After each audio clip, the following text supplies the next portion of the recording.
What's up everyone, and welcome back to the MMA Buzzy. Joe Rogan recently shared serious concerns about Jake Paul following his knockout loss to Anthony Joshua, offering both praise and a strong warning during the latest episode of the Joe Rogan Experience. Rogan acknowledged the courage it took for Paul to step into the ring with someone of Joshua's size and power, emphasizing that simply agreeing to that fight was, in itself, a significant statement. Rogan pointed out the massive physical disparity, describing Anthony Joshua as gigantic and far bigger than Paul. He explained that Paul took an extremely powerful punch, one that resulted in his jaw being broken in two places, his jaw being wired shut and the loss of teeth. According to Rogan, Paul likely understood the risk going into the fight and knew that this outcome was a real possibility. In Rogan's view, the biggest victory for Paul was his willingness to take on such a dangerous challenge. However, Rogan stressed that bravery alone does not outweigh the long-term consequences of repeatedly facing elite-level fighters. He urged Paul to recognize that while he is currently doing well and still young, continuing to take fights of this magnitude for too long comes with a heavy and often irreversible cost. Rogan warned that sustained damage can lead to chronic traumatic encephalopathy, CTE, a condition that can completely ruin lives. He explained that the price fighters pay often shows up later as deep depression, severe brain imbalances, addiction, and impulsive behavior. Rogan noted that many former fighters struggle with gambling, drug abuse,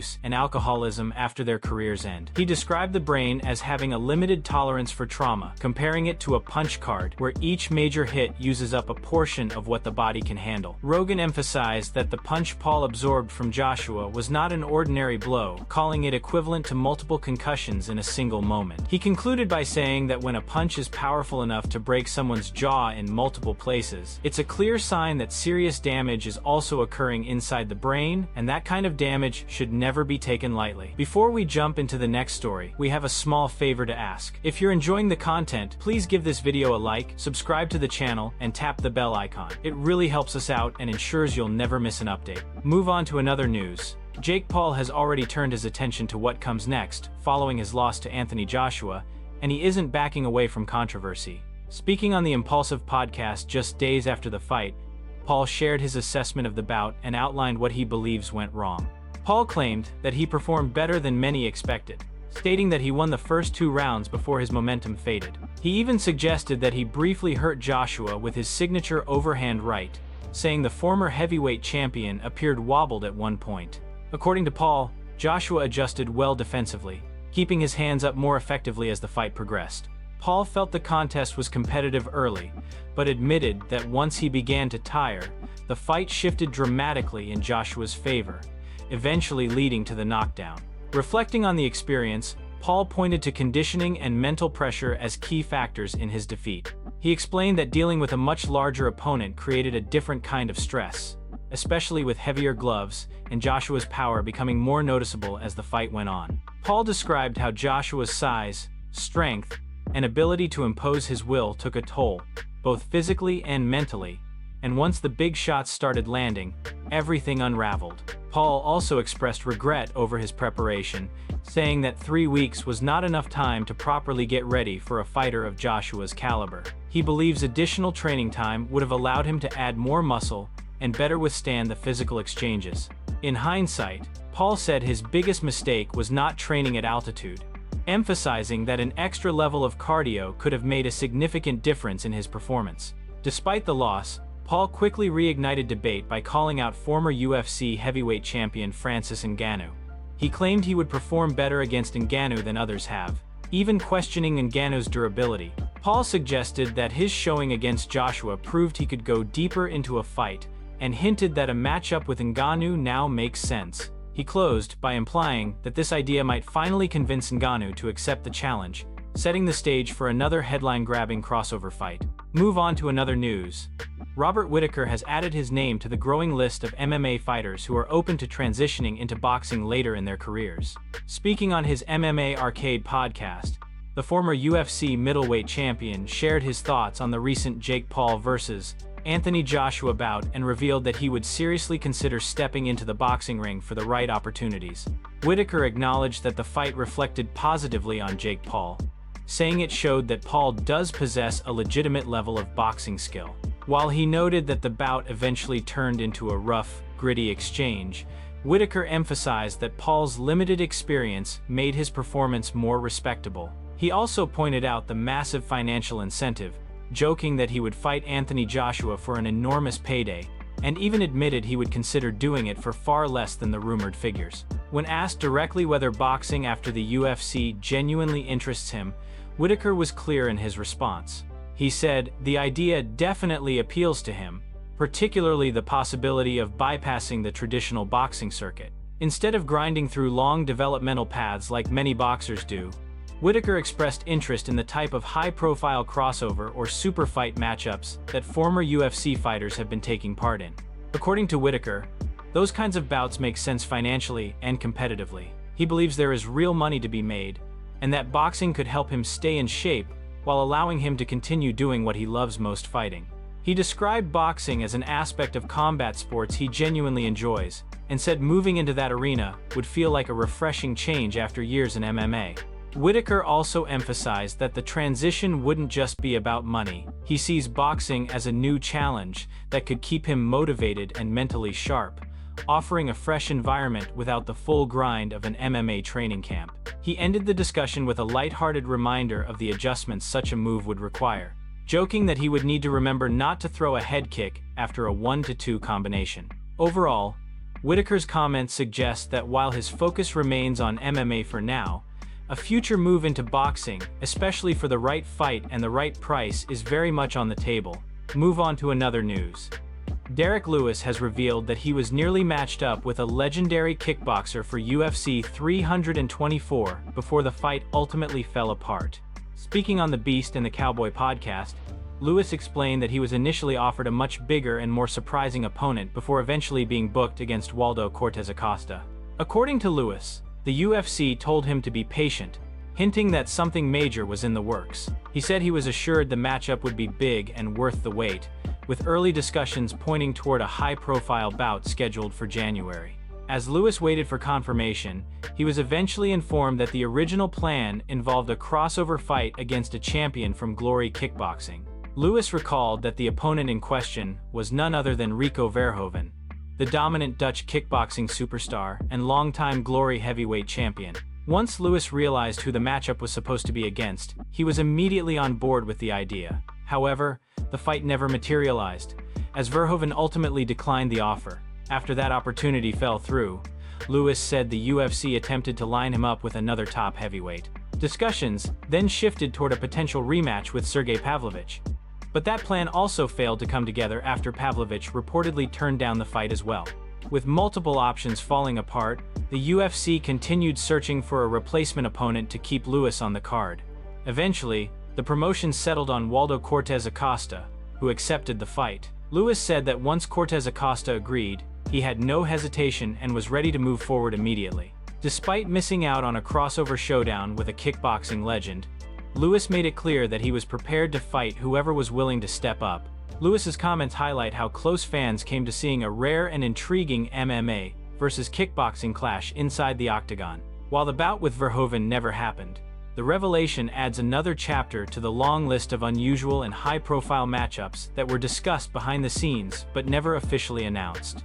Move on to another news. Sean O'Malley believes a clear path has opened for him to return to title contention, with his sights set on a potential championship fight against Petr Yan at the highly anticipated UFC White House event. O'Malley is focused on snapping a 2-fight skid when he faces Song Yadong at UFC 324 on January 24, a bout he views as a crucial stepping stone back to the top of the bantamweight division.